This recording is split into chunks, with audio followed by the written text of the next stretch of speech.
लोकसभा के स्पीकर आदरणीय श्री ओम बिरला जी, राज्यसभा के उपसभापति श्री हरिवंश जी, माननीय सांसदगण, सभी वरिष्ठ जनप्रतिनिधि, विशिष्ट अतिथि, अन्य सभी महानुभाव और मेरे प्यारे देशवासियों, हर देश की विकास यात्रा में कुछ पल ऐसे आते हैं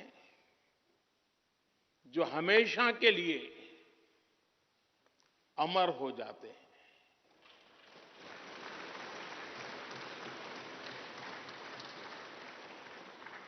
कुछ तारीखें समय के ललाट पर इतिहास का अमिट हस्ताक्षर बन जाती है।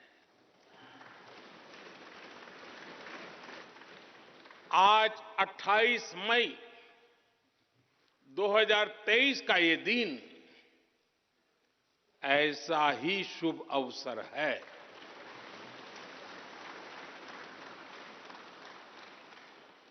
देश आजादी के 75 वर्ष होने पर अमृत महोत्सव मना रहा है। इस अमृत महोत्सव में भारत के लोगों ने अपने लोकतंत्र को संसद के इस नए भवन का उपहार दिया है।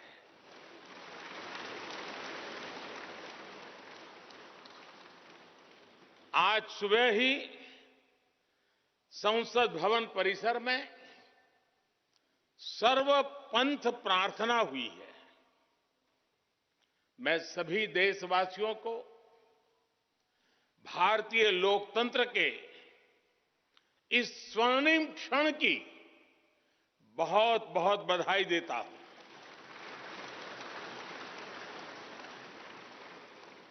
साथियों, ये सिर्फ एक भवन नहीं है, ये 140 करोड़ भारतवासियों की आकांक्षाओं और सपनों का प्रतिबिंब है।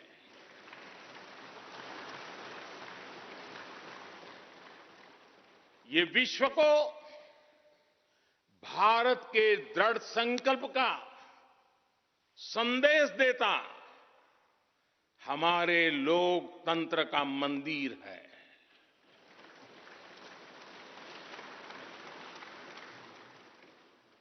ये नया संसद भवन योजना को यथार्थ से, नीति को निर्माण से, इच्छा शक्ति को क्रिया शक्ति से, संकल्प को सिद्धि से जोड़ने वाली अहम कड़ी साबित होगा। ये नया भवन हमारे स्वतंत्रता सेनानियों के सपनों को साकार करने का माध्यम बनेगा। ये नया भवन आत्मनिर्भर भारत के सूर्योदय का साक्षी बनेगा।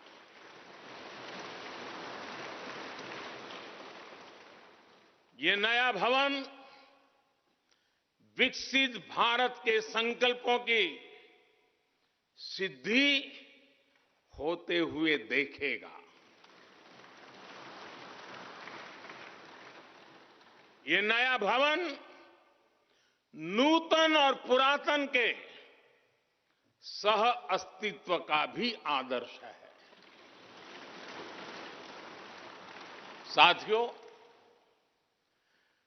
नए रास्तों पर चलकर ही नए प्रतिमान गढ़े जाते हैं।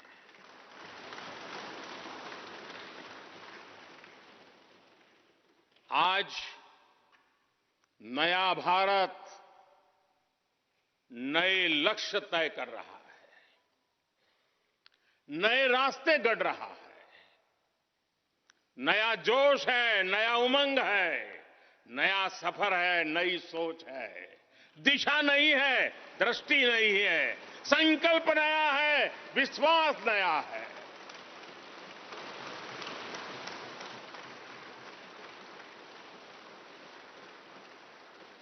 और आज फिर एक बार पूरा विश्व भारत को,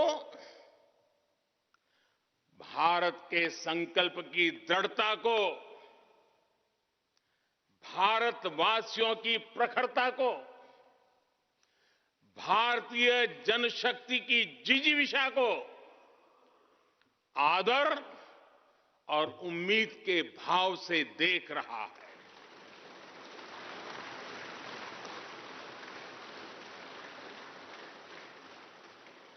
जब भारत आगे बढ़ता है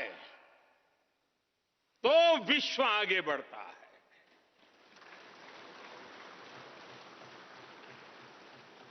संसद का ये नया भवन भारत के विकास से विश्व के विकास का भी आह्वान करेगा।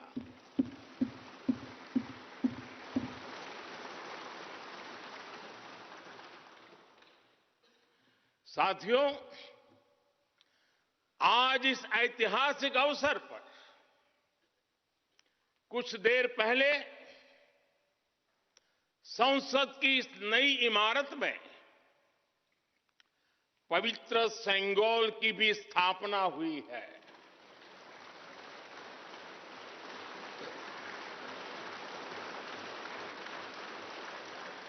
महान चोल साम्राज्य में सेंगोल को कर्तव्य पथ का, सेवा पथ का,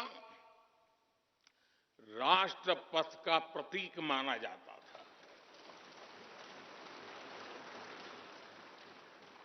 राजा जी और आदीनम के संतों के मार्गदर्शन में यही सेंगोल सत्ता के हस्तांतरण का प्रतीक बना था। तमिलनाडु से विशेष तौर पर आए हुए आदीनम के संत आज सुबह संसद भवन में हमें आशीर्वाद देने उपस्थित हुए थे। मैं उन्हें पुनः श्रद्धापूर्वक नमन करता हूं। उनके ही मार्गदर्शन में लोकसभा में ये पवित्र सेंगोल स्थापित हुआ है। पिछले दिनों मीडिया में इसके इतिहास से जुड़ी बहुत सारी जानकारी उजागर हुई है। मैं इसके विस्तार में नहीं जाना चाहता हूं, लेकिन मैं मानता हूं ये हमारा सौभाग्य है कि इस पवित्र सेंगोल को हम उसकी गरिमा लौटा सके हैं, उसकी मान मर्यादा लौटा सके। जब भी इस संसद भवन में कार्रवाई शुरू होगी, ये सेंगोल हम सभी को प्रेरणा देता रहेगा। साथियों, भारत एक लोकतांत्रिक राष्ट्र ही नहीं बल्कि लोकतंत्र की जननी भी है, मदर ऑफ डेमोक्रेसी भी है। भारत आज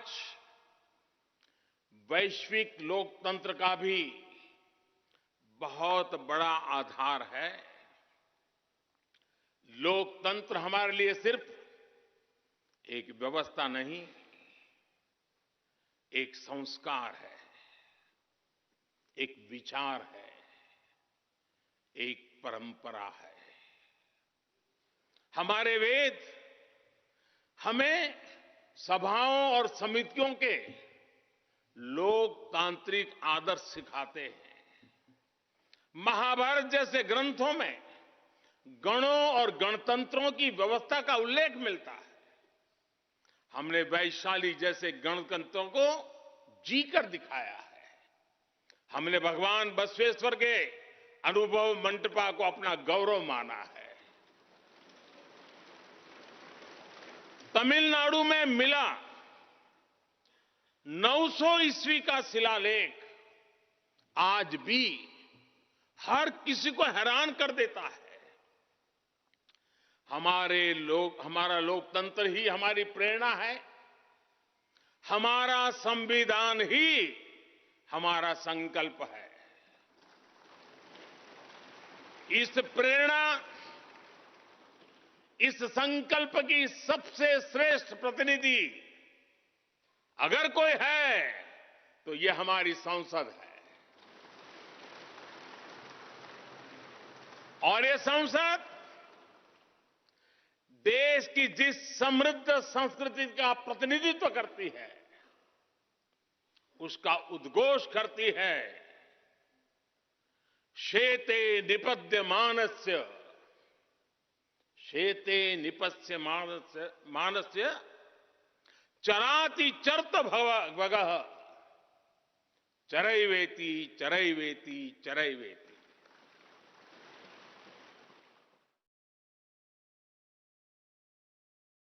कहने का तात्पर्य, जो रुक जाता है उसका भाग्य भी रुक जाता है, लेकिन जो चलता रहता है उसी का भाग्य आगे बढ़ता है, बुलंदियों को छूता है। और इसलिए चलते रहो, चलते रहो।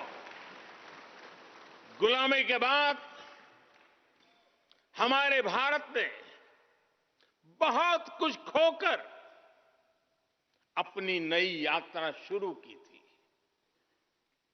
वो यात्रा कितने ही उतार चढ़ावों से होते हुए, कितनी ही चुनौतियों को पार करते हुए आजादी के अमृत काल में प्रवेश कर चुकी है। आजादी का ये अमृत काल विरासत को सहेजते हुए विकास के नए आयाम गढ़ने का अमृत काल है। आजादी का ये अमृत काल देश को नई दिशा देने का अमृत काल है। आजादी का ये अमृत काल अनंत सपनों को, असंख्य आकांक्षाओं को पूरा करने का अमृत काल है। इस अमृत काल का आह्वान है, इस अमृत काल का आह्वान है, मुक्त मातृभूमि को नवीन पान चाहिए, नवीन पर्व के लिए नवीन प्राण चाहिए। मुक्त गीत हो रहा नवीन राग चाहिए, नवीन पर्व के लिए नवीन प्राण चाहिए।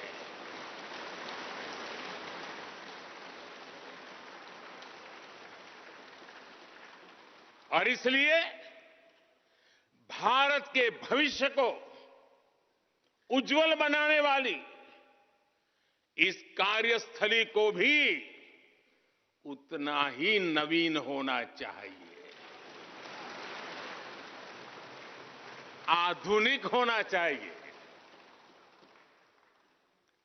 साथियों, एक समय था जब भारत दुनिया के सबसे समृद्ध और वैभवशाली राष्ट्रों में गिना जाता था। भारत के नगरों से लेकर महलों तक, भारत के मंदिरों से लेकर मूर्तियों तक, भारत का वास्तु भारत की विशेषज्ञता का उद्घोष करता था।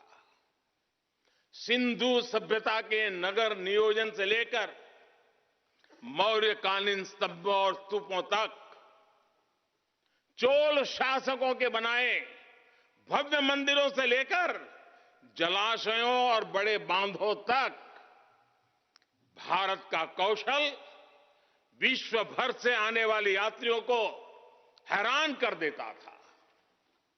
लेकिन सैकड़ों साल की गुलामी ने हमसे हमारा ये गौरव छीन लिया। एक ऐसा भी समय आ गया जब हम दूसरे देशों में हुए निर्माण को देखकर मुग्ध होने लग गए। 21वीं सदी का नया भारत बुलंद हौसले से भरा हुआ भारत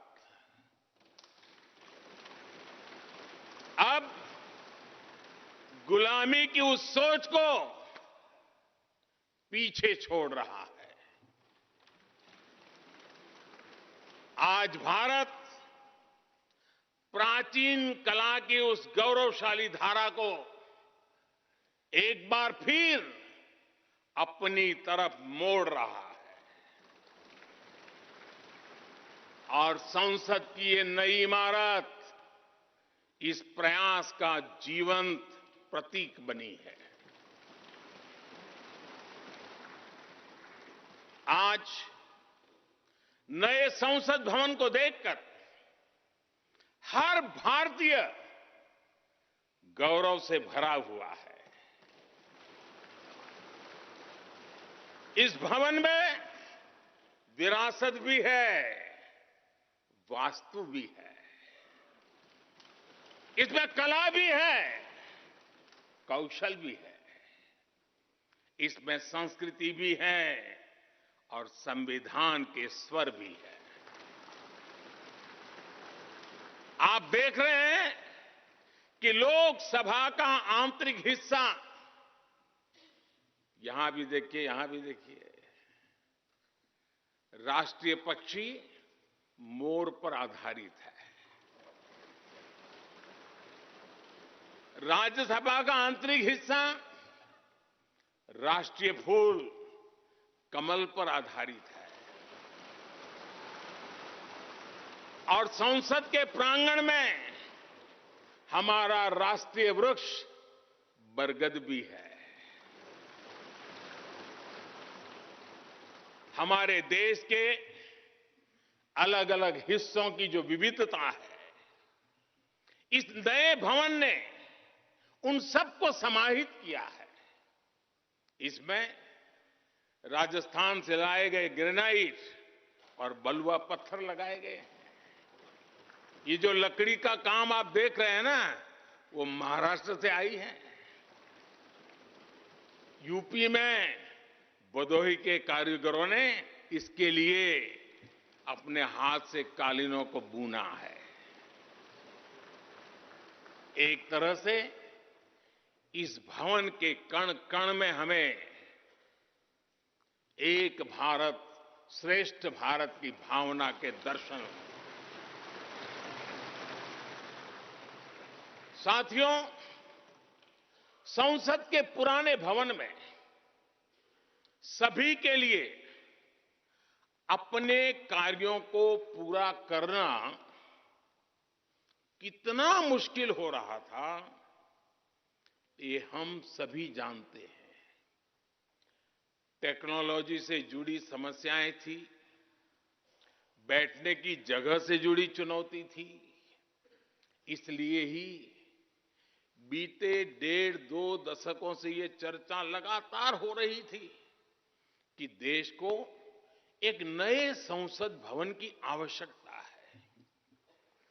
और हमें ये भी देखना होगा कि आने वाले समय में सीटों की संख्या बढ़ेगी, सांसदों की संख्या बढ़ेगी, वो लोग कहां बैठते हैं?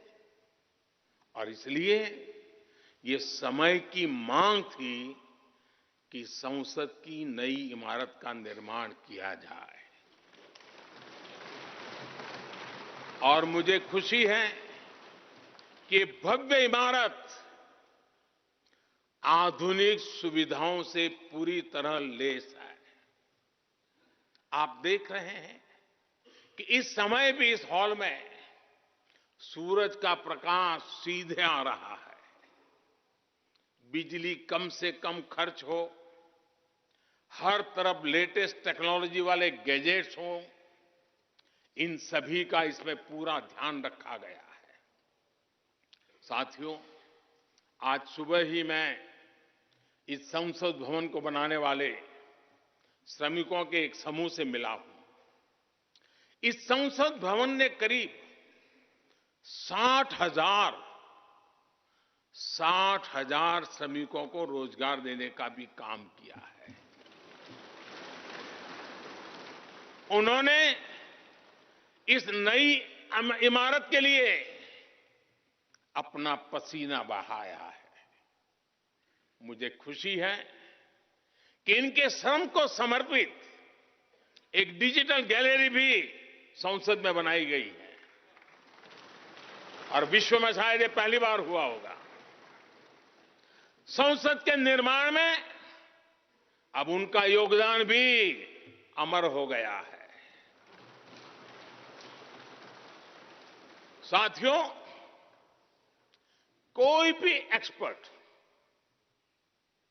अगर पिछले 9 वर्षों का आकलन करे तो पाएगा कि ये 9 साल भारत में नव निर्माण के रहे हैं, गरीब कल्याण के रहे हैं। आज हमें संसद की नई इमारत के निर्माण का गर्व है, तो मुझे पिछले 9 साल में गरीबों के 4 करोड़ घर बनने का भी संतोष है। आज जब हम इस भव्य इमारत को देखकर अपना सर ऊंचा कर रहे हैं, तो मुझे पिछले 9 साल में बने 11 करोड़ शौचालयों का भी संतोष है, जिन्होंने महिलाओं की गरिमा की रक्षा की, उनका स्वर ऊंचा कर दिया।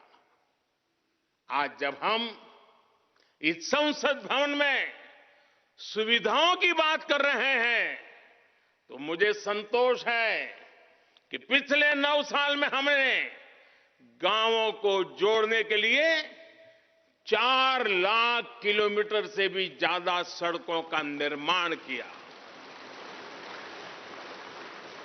आज जब हम इस इको फ्रेंडली इमारत को देखकर खुश हैं, तो मुझे संतोष है कि हमने पानी की एक एक बूंद बचाने के लिए 50,000 से ज्यादा अमृत सरोवरों का निर्माण किया है। आज जब हम इस नए संसद भवन की लोकसभा और राज्यसभा को देखकर उत्सव मना रहे हैं, तो मुझे संतोष है कि हमने देश में 30,000 से ज्यादा नए पंचायत भवन भी बनाए हैं। यानी पंचायत भवन से लेकर संसद भवन तक हमारी निष्ठा एक ही है, हमारी प्रेरणा एक रही। देश का विकास, देश के लोगों का विकास। साथियों, आपको ध्यान होगा 15 अगस्त को लाल किले से मैंने कहा था, यही समय है, सही समय है।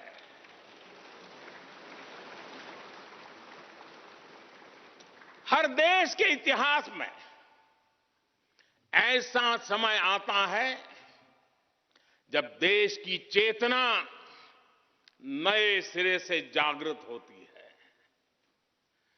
भारत में आजादी के 25 साल पहले, 47 के पहले 25 साल याद कीजिए, आजादी के 25 साल पहले ऐसा ही समय आया था।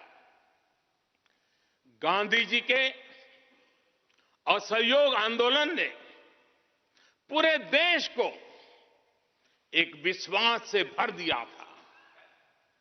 गांधी जी ने स्वराज के संकल्प से हर भारतवासी को जोड़ दिया था। ये वो दौर था जब हर भारतीय आजादी के लिए जी जान से जुट गया था। इसका नतीजा हमने 1947 में भारत की आजादी के तौर पर देखा। आजादी का ये अमृतकाल भी भारत के इतिहास का ऐसा ही पड़ाव है। आज से 25 साल बाद भारत अपनी आजादी के 100 वर्ष पूरे करेगा। हमारे पास भी 25 वर्ष का अमृत कालखंड है। इन 25 वर्षों में हमें मिलकर भारत को विकसित राष्ट्र बनाना है।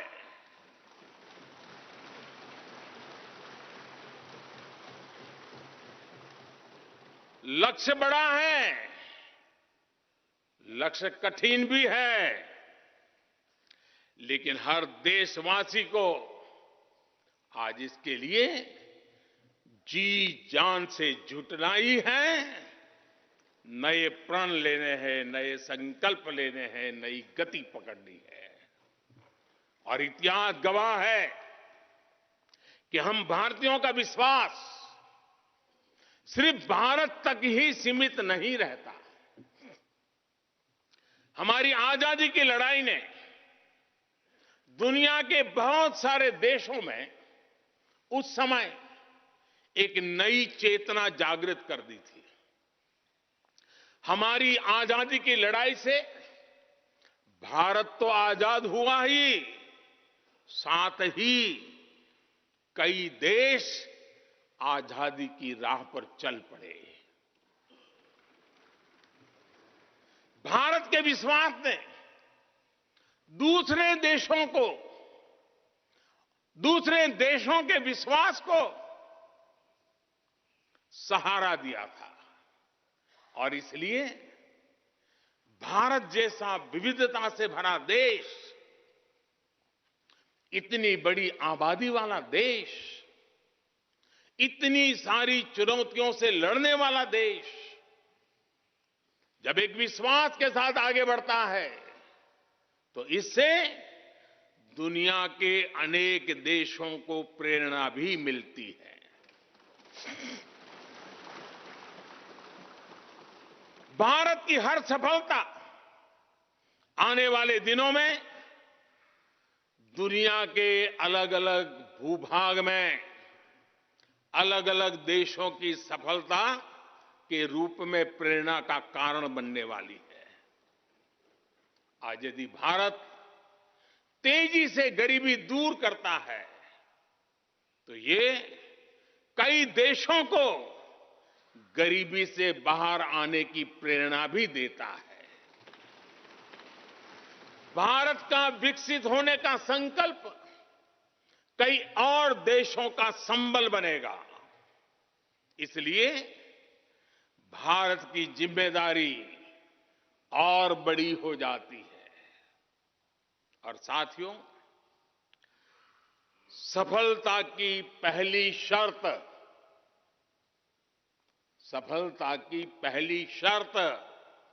सफल होने का विश्वास ही होती है।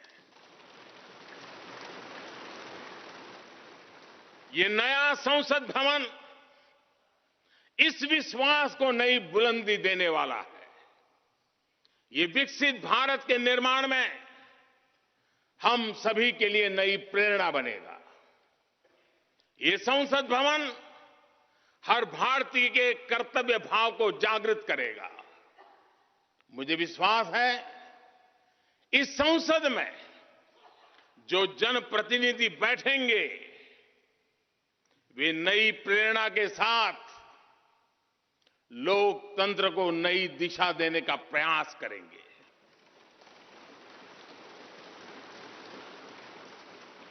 हमें नेशन फर्स्ट की भावना से आगे बढ़ना होगा। इदम राष्ट्राय इदम न मम। हमें कर्तव्य पथ को सर्वोपरि रखना होगा। कर्तव्यमेव कर्तव्यम, अकर्तव्यम न कर्तव्यम। हमें अपने व्यवहार से उदाहरण प्रस्तुत करना होगा। यद यदाचरति श्रेष्ठः तद्देव इतरो जनः। हमें निरंतर खुद में सुधार करते रहना होगा। उद्धरेत आत्मना आत्मानाम्। हमें अपने नए रास्ते खुद बनाने होंगे। अपदीवो भवः। हमें खुद को खपाना होगा, तपाना होगा। तपसो ही परम नास्ति तपसा विंदते महत। हमें लोक कल्याण को ही अपना जीवन मंत्र बनाना होगा। लोकहितम मम करणीयम। जब संसद के इस नए भवन में हम अपने दायित्वों का ईमानदारी से निर्वहन करेंगे तो देशवासियों को भी नई प्रेरणा मिलेगी। साथियों, दुनिया के सबसे बड़े लोकतंत्र को यह नई संसद एक नई ऊर्जा और नई मजबूती प्रदान करेगी। हमारे श्रमिकों ने अपने पसीने से इस संसद भवन को इतना भव्य बना दिया है। अब हम सभी सांसदों का दायित्व है कि इसे अपने समर्पण से और ज्यादा दिव्य बनाएंगे।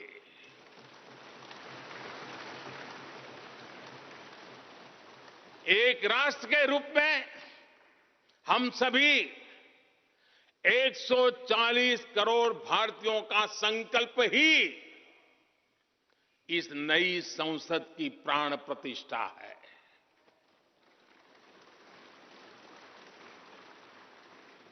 यहां होने वाला हर निर्णय आने वाली सदियों को सजाने संवारने वाला है।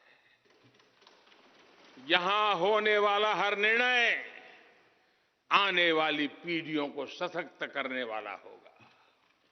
यहां होने वाला हर निर्णय भारत के उज्ज्वल भविष्य का आधार बनेगा। गरीब, दलित, पिछड़ा, आदिवासी, दिव्यांग, समाज के हर वंचित परिवार के सशक्तिकरण का, वंचितों को वरीयता का रास्ता यहीं से गुजरता है। इस नए संसद भवन की हर ईंट, हर दीवार, इसका कण कण गरीब के कल्याण के लिए समर्पित है।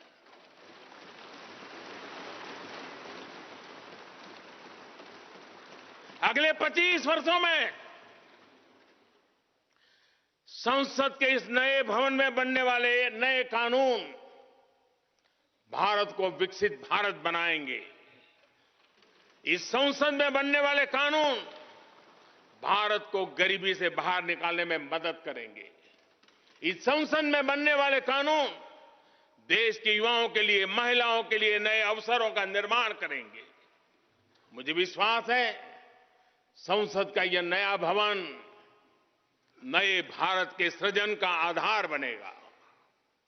एक समृद्ध, सशक्त और विकसित भारत नीति, न्याय, सत्य, मर्यादा और कर्तव्य पथ पर और सशक्त होकर चलने वाला भारत। मैं समस्त भारतवासियों को नए संसद भवन की फिर से बहुत बहुत बधाई देता हूं। धन्यवाद।